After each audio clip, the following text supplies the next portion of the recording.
Hi, நல்லா கவனிங்க. வாழ்க்கையில் நடக்கிற முக்கியமான பிரச்சனைக்கு முக்கியமான காரணத்தை இன்னைக்கு நான் சொல்ல போகிறேன்.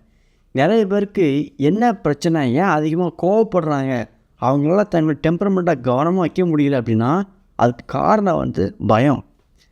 நீங்கள் நல்லா யோசிச்சு பார்த்தா உங்களுக்கு தெரியும்.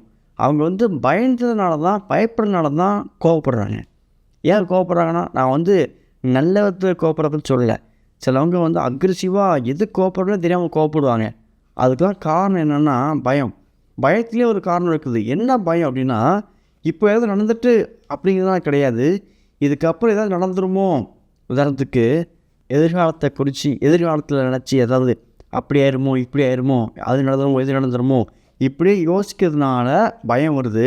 அந்த பயம் மனசுக்கு இருந்து என்ன ஆகுதுன்னா கோபமா, இல்லைன்னா கசப்பா, இல்லைன்னா பொறாமையாக வெளிப்படுது.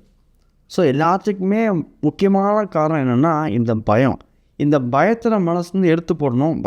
பயம் இல்லாமல் வாழ்கிற வாழ்க்கை வாழணும். இதுக்கு உலகத்தில் நிறைய சொல்யூஷன்லாம் சொல்கிறாங்க. என்ன சொல்லுவாங்கன்னா, நீங்கள் எதிர்காலத்தை பற்றி யோசிக்காதீங்க, நீங்கள் லிவ் ஃபார் ப்ரெசண்ட், இன்றைக்காக வாழுங்க, அப்படின்னா பயம் இல்லாமல் இருப்பீங்க, அப்படிலாம் நிறைய ஆன்சர் சொல்கிறாங்க. ஆனால் அதெல்லாம் அந்தளவுக்கு எனக்கு சாட்டிஸ்ஃபைடாக தெரியல. நான் உங்களுக்கு ஒரு விஷயம் சொல்லி தரேன். பைபிள் என்ன சொல்லுது அப்படின்னு சொல்கிறேன். இந்த பயத்தை போகிறதுக்கு தைரியமாக சொல்லுது, நீ பயப்படுறதுக்கு நீ தனியாக இல்லை, உன் கூட கடவுள் இருக்கார். எப்படி இருக்கார் தெரியுமா? உனக்கு ஒரு சிநேகிதனாக இருக்கார். யோவான் 15:13 என்ன சொல்லுதுன்னா, நான் உங்களை சிநேகிதனே என்றேன் அப்படின்னு இயேசுவே சொல்லுவார். இந்த உலகத்தை படித்த கடவுள் உங்களை என்னையை பார்த்து சொல்கிறாரு, நண்பனே, சிநேகிதனே, ஃப்ரெண்டு. இதுக்கு மேலே நமக்கு எதுக்கு பயம் வேணும்? ஒருவங்களுக்கு இன்னும் பயமாக இருக்குது, அந்த பயம் மனசுக்குள்ளே இருக்குது, எனக்கு லைஃப்பில் அதாயிருமோ, இல்லை நான் நினச்சது நடக்காமல் போயிருமோ இப்படிங்கிற பயம் இருக்குது அப்படின்னா, ஆண்டவர் சொல்கிறாரு, எனக்கு ஃப்ரெண்டு மட்டும் கிடையாது, என் குடும்பத்தில் ஒருத்தன் அப்படிங்காரு. நீங்கள் எபேசியர் 5:25 படித்து பார்த்தீங்கன்னா, கிறிஸ்து சபையில் அன்பு கொடுந்தான்னு இருக்கும். அங்கே குடும்பத்தை பற்றி சொல்லப்பட்டிருக்கோம். அப்படின்னா நம்மளை தான் கடவுள் அந்த குடும்பம்னு குறிப்பிட்றாரு.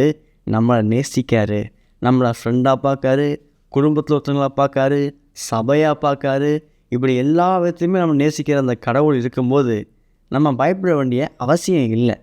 அப்படியும் பயம் வருது அப்படின்னா, நீங்கள் கொஞ்சம் எங்கேயோ கடவுளை அதிகமாக பார்க்காம உங்களை அதிகமாக பார்க்குறீங்கன்னு நினைக்கிறேன். ஏன் அப்படி சொல்கிறோன்னா, நம்ம எதை ஃபோக்கஸ் பண்ணுறோம் அப்படிங்கிறோமோ அதுதான் நம்மளை ஆளுகை செய்யும், நம்மளை கண்ட்ரோல் பண்ணும். நம்ம கடவுளை ஃபோக்கஸ் பண்ணுறோம், கடவுளையே அதிகமாக நம்புகிறோம், கடவுளையே தேடுறோம் அப்படின்னா நம்ம கடவுள் நம்மளை ஆளுகை செய்வார். அப்போ நம்ம பயம் இல்லாமல் நம்ம நிம்மதியாக வாழ முடியும். நீங்கள் உங்களை அதிகமாக ஃபோக்கஸ் பண்ணுறீங்க, இல்லை வேறு யாரையாவது அதிகமாக ஃபோக்கஸ் பண்ணுறோம் அப்படின்னா பயம் நமக்கு வரதான் செய்யும். ஸோ ஃபோக்கஸை மாற்றணும். நம்மளை விடாமல், நம்மளை பார்க்காம, மற்ற ஒரு காரியத்தை பார்க்காம கடவுளை பார்க்கும்போது பயம் இல்லாமல் வாழ முடியும்.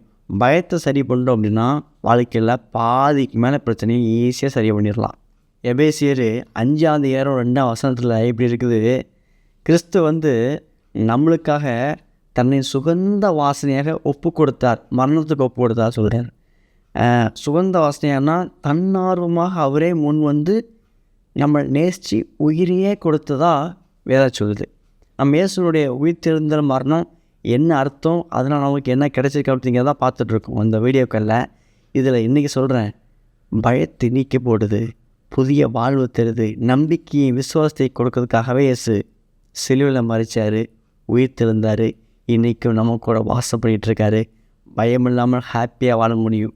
ஏன்னா நம்மளுக்காக மரித்த கடவுள் நம்மளோடு இருக்கிறார், உயிர் தெழுந்தவராக. பாய்.